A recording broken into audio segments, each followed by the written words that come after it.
The Sleepy Forest Theory. Why the silly crocodile can never leave. There's a children's bedtime story about a lonely crocodile who finds a magical tunnel leading to a place called Sleepy Forest. He meets a koala named Coco. They have a perfect evening together, and he falls asleep under the stars. Sweet, right? Except there's something the story never tells you. That crocodile never wakes up. And if you look closely at the details scattered throughout this seemingly innocent tale, you'll realize Sleepy Forest isn't a magical paradise. It's a trap. And the crocodile walked right into it. On the surface, this is a standard bedtime narrative. A hyperactive crocodile finds a glowing tunnel beneath an oak tree, follows it into a mystical forest, and meets friendly inhabitants who teach him how to relax. The story emphasizes slowing down, deep breathing, and the comforts of stillness. It's designed to lull children to sleep. But that's exactly what makes it so disturbing when you realize what's actually happening. The first red flag appears immediately. The crocodile discovers a tunnel that definitely hadn't been there yesterday. Coco the koala confirms this isn't unusual, explaining that Sleepy Forest always brings people here who need a rest. Not people who want rest, people who need it. The forest doesn't invite, it selects, it hunts. And once Coco reveals the crocodile was chosen specifically because he needed rest, we have to ask, chosen by what? The moment the crocodile reads the words Sleepy Forest on that little wooden sign, something changes in his body. He yawns massively, uncontrollably, and here's what matters. He wasn't tired before. The story explicitly states he hadn't felt all that sleepy until he saw those words. This isn't natural drowsiness. This is induced. The forest is already affecting him, already rewriting his physiology, and he hasn't even arrived yet. Throughout the entire story, the crocodile yawns again and again. Every time he does, it's treated as confirmation that he belongs there, that this is exactly where he needs to be. But yawning isn't just a symptom of tiredness. In neuroscience, excessive yawning can indicate oxygen deprivation to the brain. It's a distress signal. And the crocodile yawns so frequently that by the end, even the owl seems to be saying goodnight, like a doctor closing a patient's eyes for the last time. Coco isn't just friendly. He's a guide, a psychopomp. Every action he takes is designed to further sedate the crocodile. He immediately leads him to his house, a place described as very relaxing, and the perfect place to rest, not to visit, to rest. The crocodile is fed heavy foods.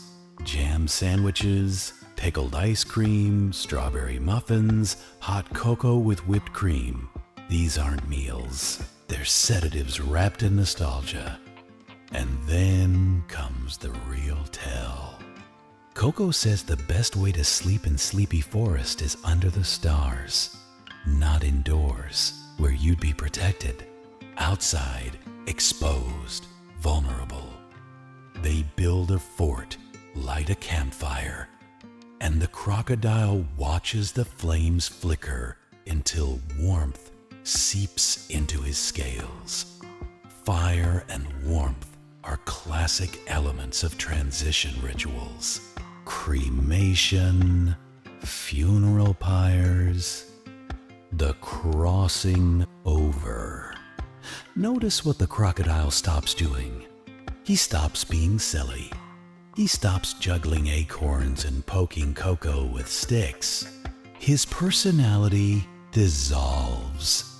Coco teaches him to just listen to the bugs and the leaves. Instead of playing, the crocodile who arrived bursting with energy becomes someone who simply watches and listens. His mind goes quiet.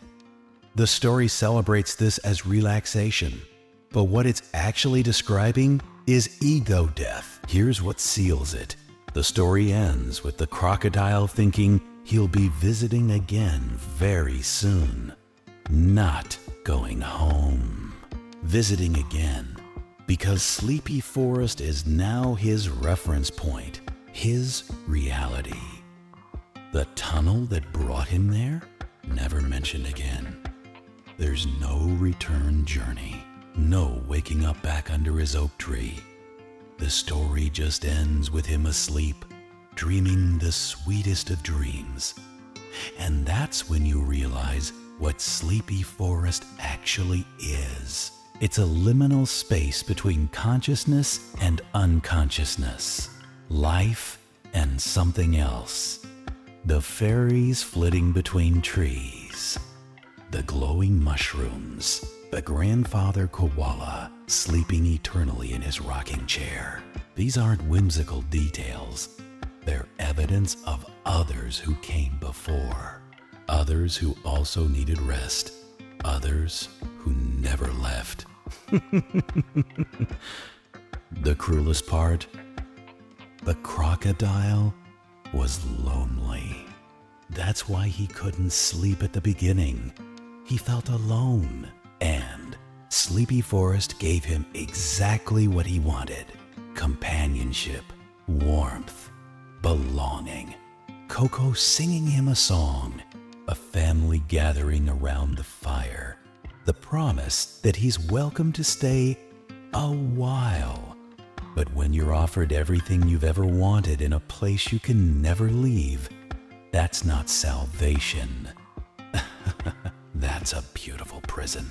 The koala moon at the beginning warns the crocodile that her stories are kind of magic. And magic always has a price. The crocodile wanted a bedtime story to help him sleep. He got one. He just didn't realize he'd become part of it forever. Sleepy Forest doesn't heal loneliness. It capitalizes on it. It offers eternal rest to those who are tired of being awake. And once you accept that invitation, once you lie down under those stars and close your eyes, you become another sleeping resident, another cautionary tale, another silly creature who thought they were just visiting until the forest decided they were home.